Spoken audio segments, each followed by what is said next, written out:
Hello, I'm Cindy Palm, lay servant at First United Methodist Church in downtown Elgin, Illinois, and welcome to another motivational moment from the Bible. These motivational moments are intended to go along with the sermon you heard on Sunday, maybe help with any private studying you may be doing, or just give you a little perspective to get you through your week. We are at the end of what has been a mini-series on letting God in, as we've taken a closer look at 4 questions that God and Jesus ask in the Bible. Questions that help us understand who we are, who God is, where our relationship is with God, and where we'd like it to be. Last Sunday, we pondered the question that Jesus asks his disciples, "Who do you say that I am?" The question invites us to examine our relationship with God, and if our response is in alignment with where we want our relationship to be. Last week's motivational moment asked, "What do you want?"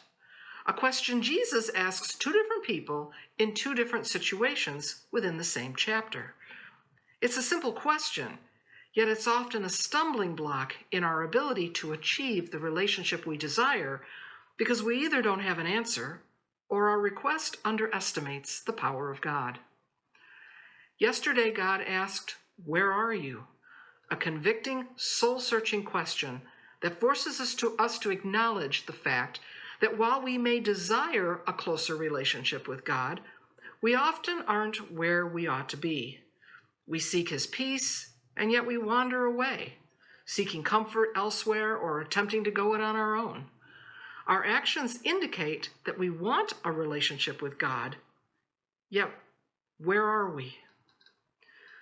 Our final question comes from a story in Genesis, where we see Abraham and Sarah underestimating the power of God and trying to go it on their own. Wow. Now, who in their right mind would do that? Well, spoiler alert, it doesn't end well.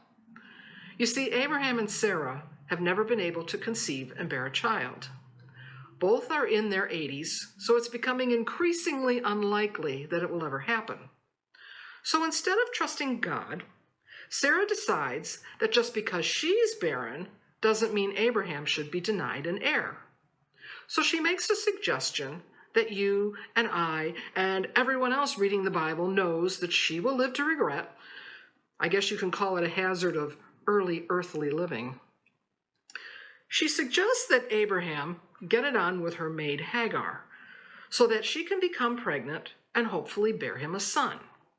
Well, you can probably imagine what happens next and what happens after that. Yep, the deed is done. Sarah is, of course, insanely jealous and as a result is nasty to Hagar. Abraham is no help. He says, "Hey, this was all your idea. You deal with it." Hagar decides this is more drama than she signed up for and leaves the camp, taking Abraham's little incubating heir with her. When we do stupid stuff, do you ever try to picture God's reaction? I can picture the eye roll and the deep, heavy sigh as he mutters under his breath, "Oh, for the love of me." But as Hagar is going down the road to escape this marital mess that she's helped create, God meets her here on the road in the form of an angel and stops her with a question that on the surface could be nothing more than making conversation. He asks, "Where have you come from? And where are you going?" I'm sorry, what? Who cares? Why does it matter? Maybe on the surface, it doesn't matter. Maybe in our day-to-day living, it's irrelevant. What difference does it make? But if you want to go full in with God, if you're wondering why, despite checking off all those boxes of good spiritual living, nothing ever seems to change, then maybe it matters a great deal. Several years ago, I bought a silly little book called My Bucket List. It's actually more like a journal that lists a variety of stuff that would appear on a bucket list. Stuff like skydiving, getting a tattoo, performing on stage, going on safari. You get the picture. Once you complete your bucket list item, then you write about the experience. But I use it in reverse. I bought the book at a particularly low point in my life, and I fill in the pages with stuff I've already done. The goal, in a George Bailey kind of way, is to remind myself that I've actually had a wonderful life. I struggle a lot with identifying my authentic self because I've listened too long to the voices of others. I've let everyone else tell me who I am and what I need to achieve to become enough. There are things I've done that I'm not proud of, mistakes I've made, wrong choices and wrong turns that have put me more behind than ahead. And yet, all these things, good and bad, make up a life, my life, all lived under the careful and loving eye of my Lord and Savior. Maybe a large number of them weren't as coincidental or random as they may have appeared. And yet I discredit some of them. I'm ashamed of some of them. Of course, there are a ton of woulda, shoulda, coulda, things I wish I had done, but didn't.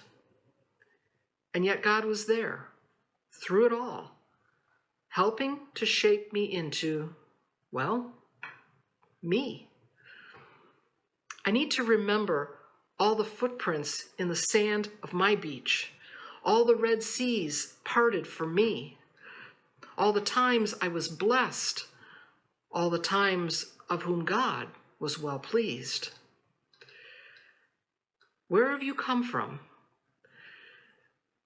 Maybe it's time to stop beating myself up for all those places I think I've fallen short.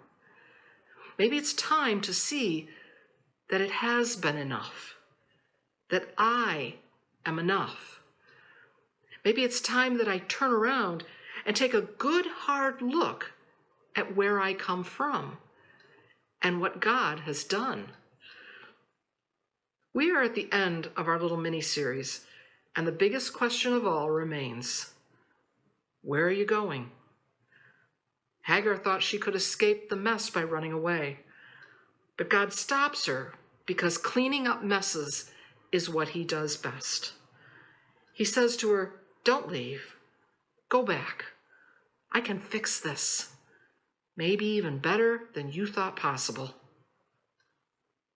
Where are you going? Off to figure it out on your own? Trying to whack through the weeds yourself? Convinced it's up to you to sort it all out? I said that I thought, where are you, was the most uncomfortable question in the Bible. I think this one may be the most difficult to answer because it demands commitment. It suggests that it takes more than just checking off the spiritual boxes and demands that we become intentional about our faith, our relationship with God, and what we want out of it. Who do you say that I am? What do you want? Where are you? Where have you come from? And where are you going? Maybe we don't know how to grow our own faith. Maybe we want more, but we just don't know how to go about it. Maybe the way to start is to attend to, deeply contemplate, and honestly answer God's questions. It may help us to figure out where we are in relationship to where we want to be, and help us carve a path towards letting God in a deep and intimate kind of way. I hope you found this series helpful. It has not been an easy series to prepare, as it has hit so close to home in my own struggle to achieve a closer, deeper relationship with God. Thank you for joining me. Stay tuned for a little video to close it all out, and have a good week.